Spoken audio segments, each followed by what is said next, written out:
श्रील प्रभुपाद की जय, गुरु गौरांग की जय। हरदास ठाकुर के दिव्य गुण जिनका श्रवण हम कर रहे हैं, श्रील प्रभुपाद जी उन गुणों का वर्णन भी किए हैं। सबसे बड़ा विद्वान हरदास ठाकुर न केवल सर्वोच्च भगवत भक्त थे, अपितु वे एक महान परम विद्वान भी थे। यह तो उनका परम सौभाग्य था कि उन्होंने श्री चैतन्य महाप्रभु के सामने प्रयाण किया। यहाँ पर हरदास ठाकुर को परम विद्वान कहा गया। वस्तुतः भव बंधन से छूटने के विज्ञान को जानना वही सबसे महत्वपूर्ण विज्ञान है। जो कोई भी इस भौतिक जगत की नश्वरता से परिचित है और आध्यात्मिक जगत में स्थायी पद पाने में पटु है, जो ये जानता है कि पूर्ण पुरुषोत्तम भगवान हमारे व्यवहारिक ज्ञान से परे है, वही सबसे बड़ा विद्वान माना जाता है। हरदास ठाकुर इस विज्ञान से भली भांति अवगत थे, इसलिए उन्हें इस संबंध में परम विद्वान कहा गया। उन्होंने स्वयं हरे कृष्ण महामंत्र के कीर्तन की महत्ता का प्रचार किया, जो शास्त्रों द्वारा अनुमोदित है। श्रीमद् भागवतम 7वां स्कंद 5वां अध्याय श्लोक क्रमांक 24 में कहा गया, इति पुंसार्पिता विष्णु भक्तिश्चन्नवलक्षणा क्रियेत भगवत यद्या तन्मन्ये अधीतमुत्तमम्। कृष्ण भक्ति की 9 विधियां हैं, जिनमें सबसे महत्वपूर्ण है श्रवणम कीर्तनम, अर्थात सुनना तथा कीर्तन करना। हरदास ठाकुर इस विज्ञान को भली भांति जानते थे, इसलिए उन्हें शास्त्रीय दृष्टि से सर्वशास्त्राधीति कहा जा सकता है। जिसने सारे वैदिक शास्त्रों के सार को जान लिया हो, वह शास्त्र ज्ञान में उच्च कोटि का शिक्षित व्यक्ति माना जाता है। तो सबसे बड़ा विद्वान कौन है? जो इस संसार की प्रत्येक वस्तु को नश्वर मानता है, इस संसार के प्रत्येक पद को अस्थाई मानता है और आध्यात्मिक ज्ञान में वह पूर्ण पुरुषोत्तम भगवान को पूरी तरह समझ चुका है। और जो ये भी जाने कि पूर्ण पुरुषोत्तम भगवान हमारे व्यवहारिक ज्ञान से परे है, वही सबसे बड़ा विद्वान माना जाता है। तो हरदास ठाकुर सर्वोच्च भगवत भक्ति नहीं थे, अपितु वह एक महान परम विद्वान भी थे। उनको पता था कि महाप्रभु के जाने के बाद, मेरे इष्ट के जाने के बाद मैं उनके बिना रह नहीं पाऊंगा, इसलिए उन्होंने निर्णय लिया कि उनके जाने से पहले मैं इस संसार को छोड़ के चला जाऊं। तो ये उनका सौभाग्य था। उन्होंने चैतन्य महाप्रभु के सामने अपना शरीर छोड़ा, महाप्रभु के सामने उन्होंने इस जगत से प्रयाण किया। और भागवतम में भी लिखा है, बुद्धिमान व्यक्ति कौन है? जो नवदा भक्ति करता है। नवदा भक्ति में से जो श्रवणम कीर्तनम करता है, उसको परम विज्ञान माना गया है, उसको सर्वशास्त्राधीति कहा जाता है। इसका अर्थ है उसने सारे वैदिक शास्त्रों के सार को जान लिया है। दुख को सहन करना। इसी प्रकार श्री हरदास ठाकुर, जिनका जन्म मुस्लिम परिवार में हुआ था, एक महाभागवत थे और सदैव हरे कृष्ण का कीर्तन करते थे। उनका एकमात्र यही दोष था। मुसलमान काजी ने उनको अपने दरबार में बुलाया और कहा, तुम मुसलमान हो, तुम्हारा जन्म एक उच्च मुसलमान परिवार में हुआ है, फिर भी तुम हिंदुओं के हरे कृष्ण मंत्र को जप रहे हो, ये क्या है? श्री हरदास ठाकुर ने नम्रता से उत्तर दिया, प्रिय महोदय, ऐसे बहुत से हिंदू हैं जो मुसलमान हो गए हैं। मान लीजिए मैं हिंदू हो गया हूं, तो इसमें क्या त्रुटि है? काजी बहुत क्रोधित हो गया और उसने आज्ञा दी कि श्री हरदास ठाकुर को 22 बाजारों में बेतों से पीटा जाए। इसका स्पष्ट अर्थ था कि उन पर इतना प्रहार किया जाए जिससे उनकी मृत्यु हो जाए। किंतु चूंकि वे इतने महान भक्त थे, उन्होंने इस दुख का अनुभव ही नहीं किया। भक्त पर कभी कभी दुख पड़ सकता है, परंतु इस दुख को वह सहता है। इसके साथ ही साथ वह बद्ध जीवों पर अत्यंत करुणावान होता है और उन्हें कृष्ण भावनामृत की ओर अग्रसर कराना चाहता है। भक्त के जीवन की यह प्रधान विशेषता है। लोग सदैव साधु को कठिनाइयों में डाला करते हैं, परंतु वह अपना कार्य नहीं छोड़ता। वह कार्य है कृष्ण भावनामृत का प्रसार करना, जिससे अन्य लोग सुखी हो सके। तो भक्त दुख को सहन करता है। यहाँ पे 22 बाजारों में हरदास ठाकुर को मारा गया। एक तरह से ऐसी सजा दी गई कि वह मर जाए, मृत्यु को प्राप्त हो जाए, लेकिन उस दुख को उन्होंने सहन किया। और बदले में जो लोग उनको मार रहे थे उनके लिए प्रार्थना किया कि हे भगवान इनको क्षमा कर दीजिए। कारण यही था कि वे हरे कृष्ण मंत्र का जप करते थे और मुसलमान परिवार में जन्मे थे, तो हिंदू के भगवान का नाम जप क्यों कर रहे हैं।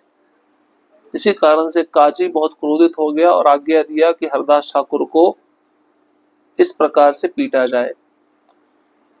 लेकिन हरदास ठाकुर महान भक्त थे, उन्होंने दुख का अनुभव ही नहीं किया। कभी कभी भक्त के जीवन में दुख आता है, इस दुख को भक्त सह लेता है, साथ ही साथ अपना मुख्य सेवा वह भक्त छोड़ता नहीं। वह सेवा है जीवों पर अत्यंत करुणा दर्शाना। कृष्ण भावनामृत के जरिए वह भक्त उन जीवों को भगवान की भक्ति में लेकर आता है, यह उसकी प्रधान विशेषता है। तो बहुत सारे लोग साधुओं को कठिनाई में डालते हैं, कष्ट में डालते हैं, परंतु वह साधु अपना कार्य नहीं छोड़ता। और वह कार्य क्या है? भगवान की भक्ति का प्रचार करना, जिससे अन्य लोग सुखी हो सके। शुद्ध भक्त की भक्ति, जहां कृष्ण है वहां नरक का कोई प्रश्न ही नहीं उठता, प्रत्येक वस्तु वैकुंठ हो जाती है। उदाहरण के लिए नामाचार्य श्रील हरदास ठाकुर पुरी के जगन्नाथ मंदिर में प्रवेश नहीं करते थे, क्योंकि उनका जन्म एक मुसलमान परिवार में हुआ था। हिंदू लोग मुसलमानों के द्वारा मंदिर में प्रवेश करने का विरोध करते थे। श्रील हरदास ठाकुर ने उन लोगों को क्षुब्ध नहीं किया। उन्होंने सोचा कीर्तन करूंगा। फलस्वरूप भगवान श्री चैतन्य महाप्रभु, जो स्वयं भगवान श्री जगन्नाथ है, प्रतिदिन श्रील हरदास ठाकुर को देखने आते थे। शुद्ध भक्त की ये भक्ति है, उनको श्री जगन्नाथ के दर्शन करने नहीं जाना पड़ता, श्री जगन्नाथ ही उनके पास आ जाते हैं। भगवान श्री चैतन्य महाप्रभु प्रतिदिन समुद्र स्नान करते समय श्रील हरदास ठाकुर को देखने आया करते थे। भगवान श्रील हरदास ठाकुर की कुटिया में प्रवेश करते और पूछते, हरदास आप क्या कर रहे हैं?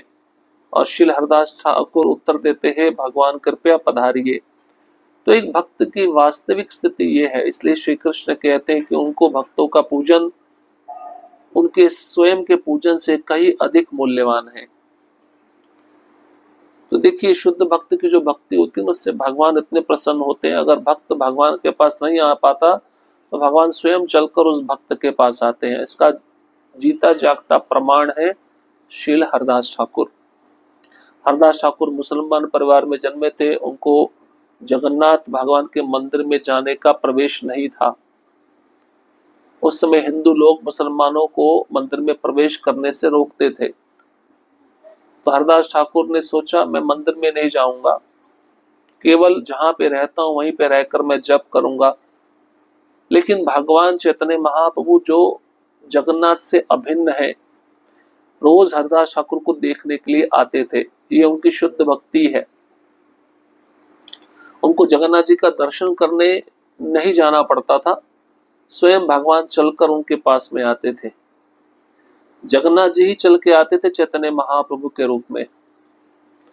जब चैतन्य महाप्रभु रोज समुद्र स्नान करते, उसके पश्चात हरदास ठाकुर को देखने के लिए उनकी कुटिया में आते, और हरदास ठाकुर जैसे ही महाप्रभु को अपनी कुटिया में प्रवेश करते देखते तो हरदास ठाकुर विनम्र होकर प्रणाम करते। भगवान चैतन्य महाप्रभु उनको पूछते, आप क्या कर रहे हैं? हरदास ठाकुर उत्तर देते, आप पधारिए। तो ये होती है शुद्ध भक्त की भक्ति। इसलिए भगवान कृष्ण कहते हैं कि उनके पूजन से भी श्रेष्ठ उनके भक्तों का पूजन है। उनके भक्तों का पूजन अधिक मूल्यवान है उनके पूजन से। चैतन्य चरितामृत आदि मध्य अंत लीला, श्रीवास हरिदास रामदास गदाधर मुरारी मुकुंद चंद्रशेखर वक्रेश्वर, ये सब पंडित लोक परम महत्व, चैतन्य रता से सबाए करे उन्मत्त। श्रीवास हरदास रामदास गदाधर मुरारी मुकुंद चंद्रशेखर तथा वक्रेश्वर सभी अत्यंत यशस्वी हैं और महान पंडित हैं, किंतु भगवान चैतन्य के प्रति दास्य भाव उन्हें उन्मत्त बनाए रखता है। चैतन्य चरितामृत आदि लीला 10वां अध्याय श्लोक क्रमांक 43 से लेकर 48 तक। हरिदास ठाकुर शाखार अद्भुत चरित तीन लक्ष नाम ते हो लय न अपतित। चैतन्य वृक्ष की 20वीं शाखा हरदास ठाकुर थे।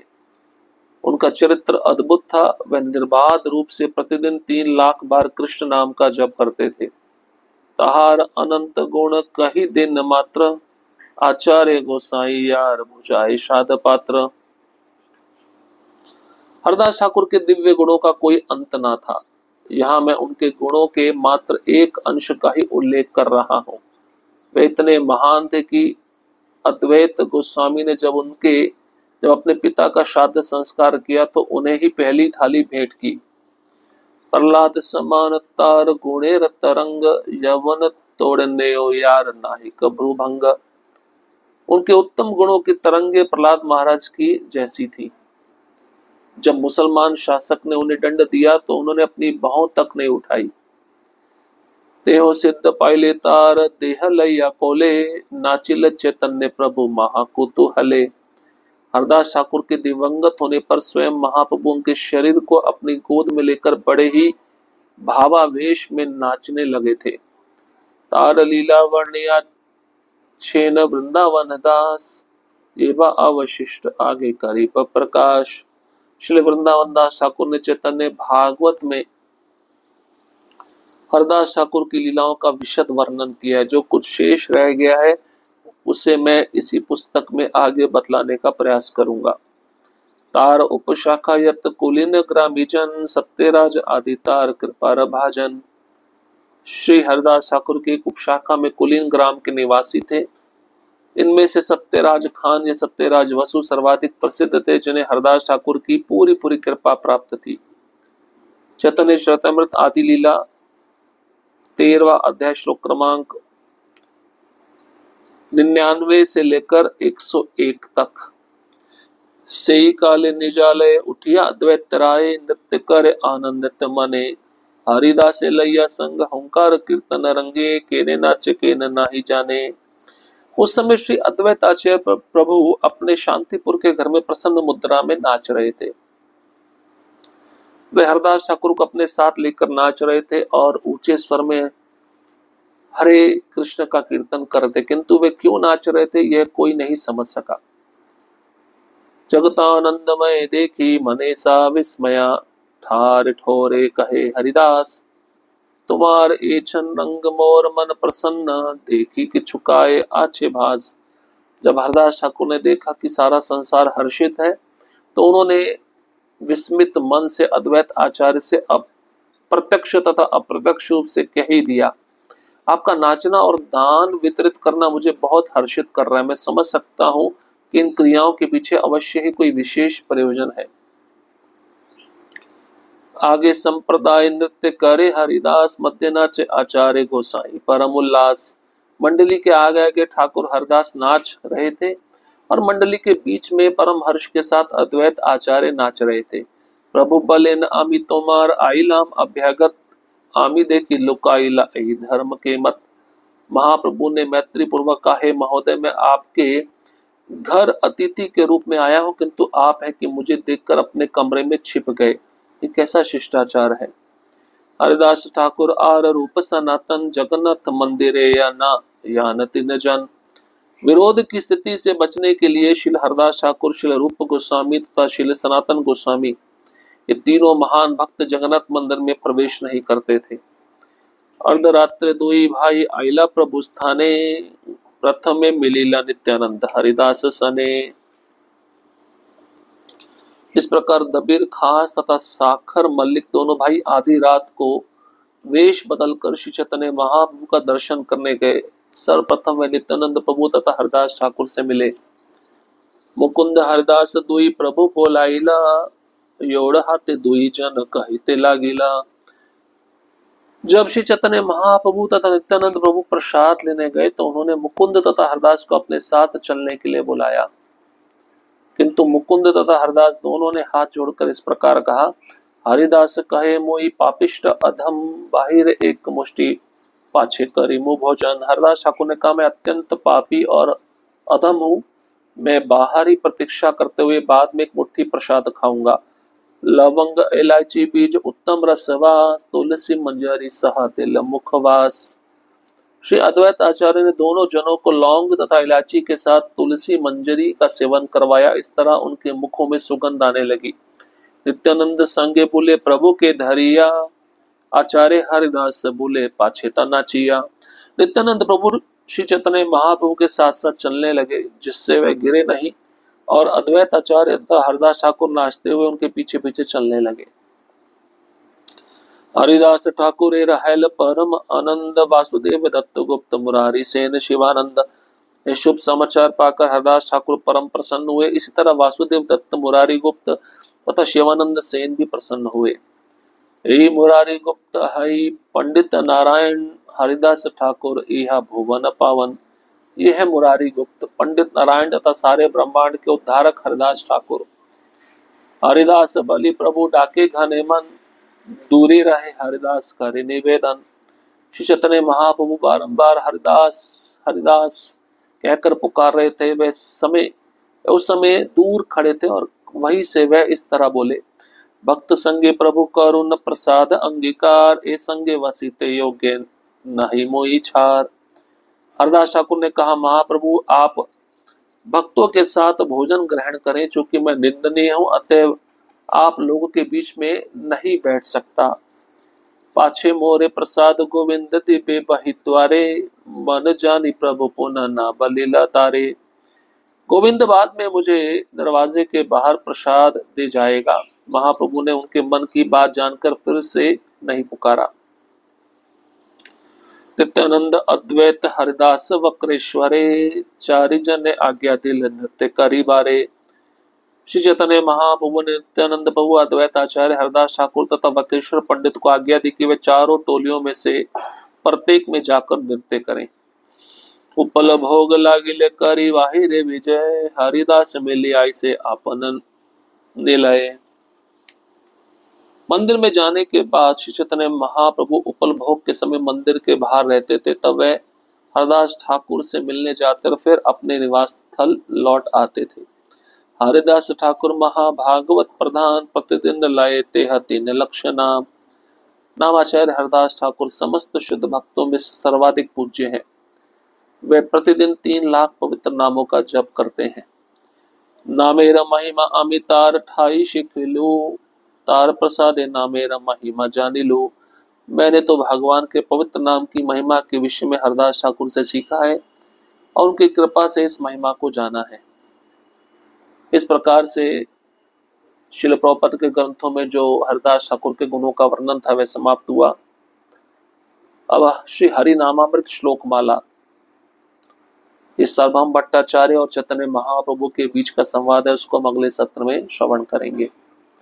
हरे कृष्ण कृष्ण कृष्ण हरे हरे, हरे राम राम राम हरे हरे। श्रील प्रभुपाद की जय, गुरु गौरांग की जय।